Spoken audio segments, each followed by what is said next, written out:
Holy is the ultimate gamer. He's earned that name. Holyone. A great guy, and his videos are fantastic.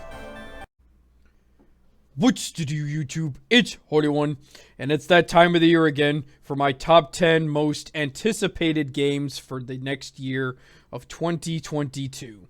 And to start off this list at number 10, we have Sonic Frontiers.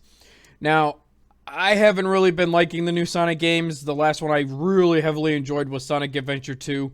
And what's getting me excited about Sonic Frontier is it's being kind of written from the original creator of Sonic Adventures. So that's what's getting me excited about this game. And a kind of sub-open world Sonic game, kind of like maybe Metro Exodus, does sound pretty interesting with the somewhat gameplay trailer they showed.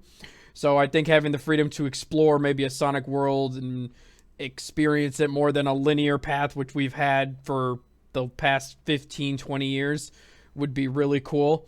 So that game is definitely going to be my number 10 for the upcoming year so far. At number 9, we have Final Fantasy 16. Now, this game definitely looks better than Final Fantasy 15. 15 was good gameplay, but the story was horrible. So this game probably will actually have a story. And I did beat Final Fantasy 7 this year and Yuffie's DLC on the PlayStation 5. And I enjoyed that immensely since I never finished the original Final Fantasy 7 on the PS1 since I was pretty young. They definitely looked like they've hauled the graphics up a little bit. I like the story of there's might be going to be some dragon hunting in the game. It's going to be more action-packed. The cutscenes look really pretty. And hopefully they have some intriguing characters and a good story instead of them slicing it off as DLC like in Final Fantasy 15.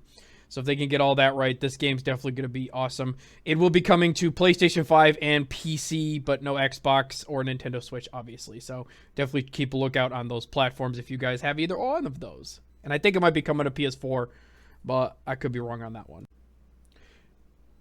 At number 8, we have Bayonetta 3. Now, I loved Bayonetta 1 the most. Bayonetta 2 was cool. I beat that on the Nintendo Switch. And Bayonetta 3 definitely looks like it's going to be a high-octane, fun game. I know there's probably going to be some frame rate issues and some graphical things, but you play Nintendo Switch, not for the graphics, but for the gameplay. And hopefully they can get this game rock solid when it releases. Otherwise, you'll have to do other means to play it. But I'm definitely looking forward to seeing Bayonetta again. Maybe her sister will be in it as well. I see she's got her hair monsters that are coming out to attack everyone. So this definitely looks like it's going to be fun. I thought it was Astral Chain 2 with that little mascot they showed because I beat that game when it came out and I loved it. So even though it was kind of a switch and miss, I'm still going to enjoy playing Bayonetta 3. And hopefully we will get an Astral Chain 2 down the road. At number 7, we have The Outer Worlds 2. Now, I know they just showed a little teaser trailer, and it may not come out next year, but if it does, this was one of my favorite open world games of 2019 when it dropped, and it was in my top 10 of that year. I loved Obsidian's games. I really enjoyed Fallout New Vegas, and I was getting vibes from Fallout New Vegas with this game. I enjoyed The Outer Worlds. I beat it 3 times. Liked the art style, loved the graphics, and it was actually not a glitchy mess like Bethesda's broken games. So maybe they will collude with each other now that Microsoft owns both studios.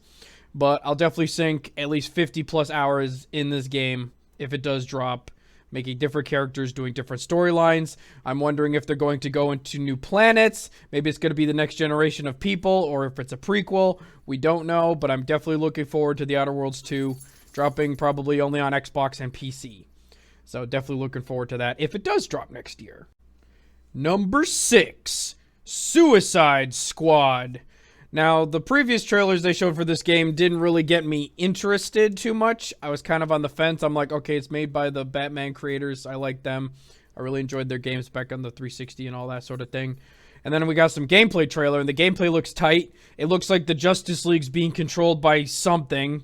I'm thinking it might be Brainiac, because Brainiac does have that mind control thing. When I played Injustice 2, he kind of controlled like certain characters of the Justice League. And obviously the Suicide Squad has to kill them, which is kind of cool. You could test like your metal against each character, like they showed the Flash just kicking their butts with how fast he is. So I'm definitely interested to see who the villain is, because obviously the Flash didn't look like himself when they showed the trailer. So Suicide Squad, definitely looking forward to that. I'm definitely going to enjoy it since it's from the Batman creator. At number 5, we have God of War Ragnarok. I beat the first game on PS4. I never did play the PS5 version for the 60 frames. I played at 30. I'm going to be rebuying it on PC to play it at 120 frames at 4K, all the max settings, all that good stuff on my 3090. That way I'll be caught up again on the story so I know what's going on. Ready to go with the sequel, and this will wrap up the Norse mythology God of War adventure pretty much. There's not going to be a third game. So they're going to wrap up everything with Thor and that Freya as the two main antagonists. And maybe there's some collusion with how, Kratos might die in the game, which would be not surprising because, he kind of died in, God of War 3, spoiler alert. But I'm definitely looking forward to it. It's going to be on PS4 and PS5. Graphics look a little better than the PS4 version. Obviously, it's going to be 4K, probably 60 upper checkerboard, whatever, on the systems. And they've added some new world elements. And finally, there's some interactive NPCs besides Freya and some random elves. But the two elves were pretty cool, though. Definitely looking forward to playing God of War Ragnarok. At number 4, we have Elden Ring. And you guys know I'm definitely hyped for this game. You can definitely go check out my Souls playlists. I've beaten 1, 2, 3, Bloodborne, Neo 2, all boss fights are in there. And I've maxed those games out 100%. Platinum them on the PlayStation and PC. Definitely looking forward to what they're going to do with this. There's more world to explore. It's reminding me of Dark Souls 1, where you have more freedom to explore the open world. Just like when you went to the castle in Dark Souls 1, you could literally explore, almost anything there. And there's not much fall damage now, so you can, maybe fall into certain places you're not supposed to be and fight these bosses. The bosses look horrendous and terrifying like they've always been. And it's coming to pretty much every platform, so I'm definitely looking forward to this. I will be copping it on PC. Unless there's issues, then I'll probably cop it on my Series X or PlayStation 5. So my options are pretty limited. So I'm going to definitely play this for probably 100 hours and maybe platinum it. We'll see what happens. Definitely looking forward to Elden Ring. At number 3, we have Tiny Tina's Wonderland. Now, I'm sure some of you are confused, why is this game so high on the list? I love Borderlands and Borderlands' gameplay.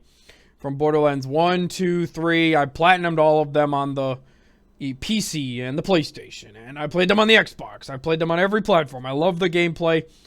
And Tiny Tina's going to have the same gameplay. I like Tiny Tina as a character. And I love that DLC she came in, which was Dragon's Keep. And now they're expanding that after so long. Almost 10 years, literally 10 years later since that DLC released. They're expanding it and giving her her own game. I'm looking really forward to playing this game, and I will be buying it on my PlayStation 5 to play. And yeah, I definitely look forward to Tiny Tina's Wonderland. At number 2, we have Horizon Forbidden West. I am really looking forward to Horizon. I played the first one. I beat it once on the PlayStation 4. I beat it once on the PS5 before they patched the 60 frames. Then when they released the PC version, I didn't have any issues with it at launch. I know some people did. I played that literally on 3 different cards. I played it on my 2070 Super. Then I played it again on my 3090 to play it at 4K max setting, 60 frames. Mind-blowingly beautiful. So I've beaten the game 4 times. The story's good. The graphics are phenomenal. And the gameplay is unique. And they've added some new elements. I know some people they're copying Zelda, but I ain't comparing the two. I love both of them. So I am definitely super hyped for this game. I'm probably going to get it, because we'll see. There's rumors it might come to PC in September, but I might just pick it up day one on PS5 and then double dip. If it comes to PC, I'm just double dip just to play it at 100 frames or something. So definitely looking forward to it. Definitely going to be a big year for PlayStation. And finally, my number 1 game, my most anticipated game of next year, Zelda Breath of the Wild 2.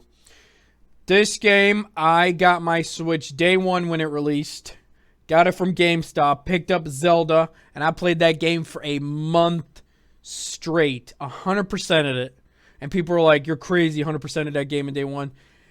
I beat Zelda twice. But remember, it's a very long game, very open world. And now, they're taking it to the sky. So I am very hyped for this game. Don't know when it's going to release. Maybe it'll launch with the Switch's sequel, Switch's, next console. Who knows? But yeah, this is definitely a day one cop for me. I'm looking forward to it, and I'm ready to sink another 100 hours into Zelda. And I'm not a huge Zelda fan. I didn't care for their old games. Breath of the Wild is the only Zelda games I like, so take it for whatever it is. That'll wrap up this video, guys. Let me know what your top 10 most anticipated are in the comments below. This is your boy Holyone. Oh!